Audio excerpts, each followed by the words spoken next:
The canonization of a pope is both a rare and deeply significant act within the life of the Catholic Church, reflecting not only the individual holiness of the candidate but also serving as a powerful moment of ecclesial identity, unity, and teaching. Under the pontificate of Pope Francis, three modern-era pontiffs, Pope John XXIII, Pope John Paul II, and Pope Paul VI, have been solemnly proclaimed saints. These canonizations, taking place respectively in 2014 and 2018 at St. Peter's Square in Vatican City, not only commemorate the holy lives and heroic virtues of these leaders but also serve as interpretive keys to the contemporary vision of holiness and leadership in the Church. In this reflection, the processes and theological significance of these canonizations will be explored with special attention to the interplay between the Code of Canon Law, the Catechism of the Catholic Church, and the evolving understanding of sanctity, miracle, and papal legacy are canonical foundations for sainthood. The Catholic Church's process of canonization is governed by a well-established canonical framework designed to preserve the integrity of the faith and ensure that saints truly embody the fullness of Christian virtue. According to canon law, specifically Canon 1403 Section 1 and the Apostolic Constitution Divinis Perfectionis,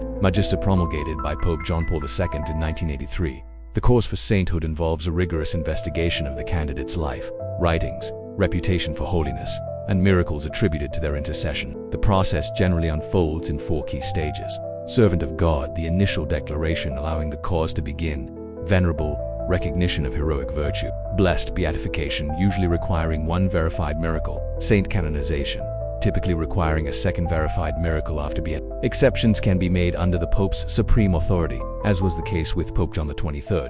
In all cases, canonization is an infallible act of the magisterium, invoking the Church's teaching authority and binding the faithful to accept the sanctity of the newly declared saint. 2.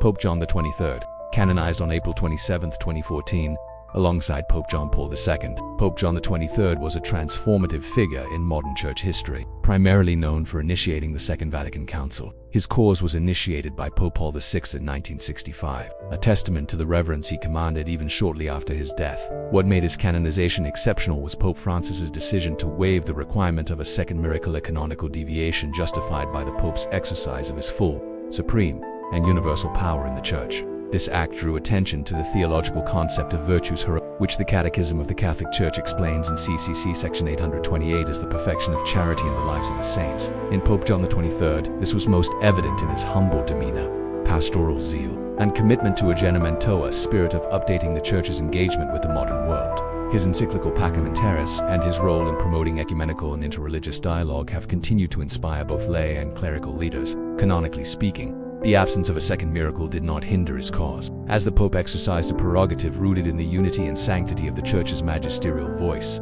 3. Pope John Paul II. Pope John Paul II, canonized also on April 27, 2014, is one of the most influential figures in the history of the Church, having served as Pope for over 26 years. His cause advanced rapidly after his death, a reflection of the immediate and widespread famous sanctitatis among the faithful. His beatification occurred on May 1, 2011, following the miraculous healing of Sister Marie Simon-Pierre, a French nun cured of Parkinson's disease. The second miracle, involving the healing of Floribeth Mora Diaz in Costa Rica, was essential to his canonization. Both miracles were carefully scrutinized according to the norms established by the Congregation for the Causes of Saints, especially the requirement that they be instantaneous, complete, and scientifically inexplicable. Theologically, John Paul II embodied the teachings of the Catechism, which he himself promulgated in 1992. His articulation of the theology of the body, his firm defense of human dignity, and his Marian devotion exemplified the catechetical model of holiness. He also contributed to the new event, emphasizing that saints are the true reformers of the Church.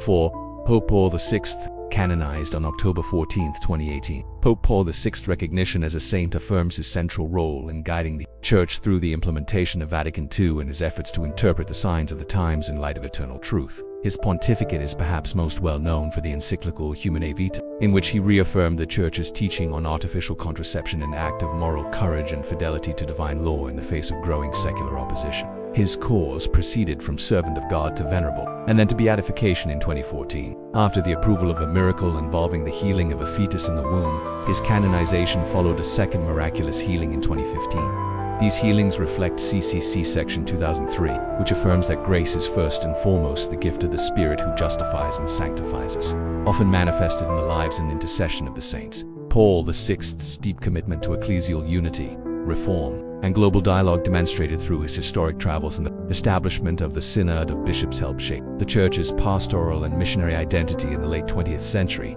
v. ecclesial and doctrinal significance. The canonization of these three popes during the pontificate of Francis carries profound doctrinal and significance. Each of these pontiffs contributed in a unique way to the living tradition of the Church, and their sanctification offers the faithful concrete models of holiness relevant to contemporary challenges. Their collective legacy reinforces several doctrinal principles.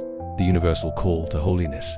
Their lives attest to the Church's teaching that every person, regardless of office, is called to perfect charity, papal infallibility, and sanctity.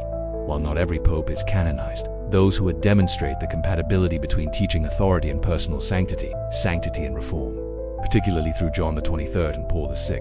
The canonizations highlight that fidelity to tradition and openness to reform are not mutually exclusive, but can be harmoniously integrated. Miracles and divine providence.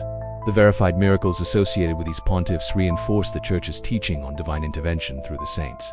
6. Pastoral vision of Pope Francis. Pope Francis's decision to canonize these three popes reflects his pastoral and theological priorities: dialogue, discernment, and fidelity to tradition. By grouping the canonizations of John XXIII and John Paul II, he subtly bridges progressive and conservative interpretations of Vatican II, emphasizing unity over division. In canonizing Paul VI, Pope Francis honored a figure whose approach to moral theology, ecclesiology, and global outreach parallels many of his own initiatives, especially in areas of synodality and event. This decision also embodies the ecclesiological principle that holiness is not a private virtue, but a public witness. As stated in CCC section 2030, from the Church he receives the Word of God and the grace of the sacraments that sustain him on the way. These popes did not simply live privately virtuous lives. They shepherded the universal Church with sanctity, discernment, and courage. 7. Conclusion. The canonizations of Popes John XXIII, John Paul II, and Paul VI by Pope Francis offer the faithful a living tapestry of modern sanctity, episcopal fidelity, and theological continuity. These acts of canonization not only affirm the individual virtues and divine favor bestowed upon these pontiffs, but also serve to instruct and inspire the people of God in every age. As canon law and the Catechism of the Catholic Church illustrate, sainthood is not conferred lightly. It is the culmination of a life lived in extraordinary fidelity to Christ and His Church. In canonizing these leaders, Pope Francis has reaffirmed the essential role of papal sanctity in guiding the Church through modern complexities with grace, wisdom, and humility.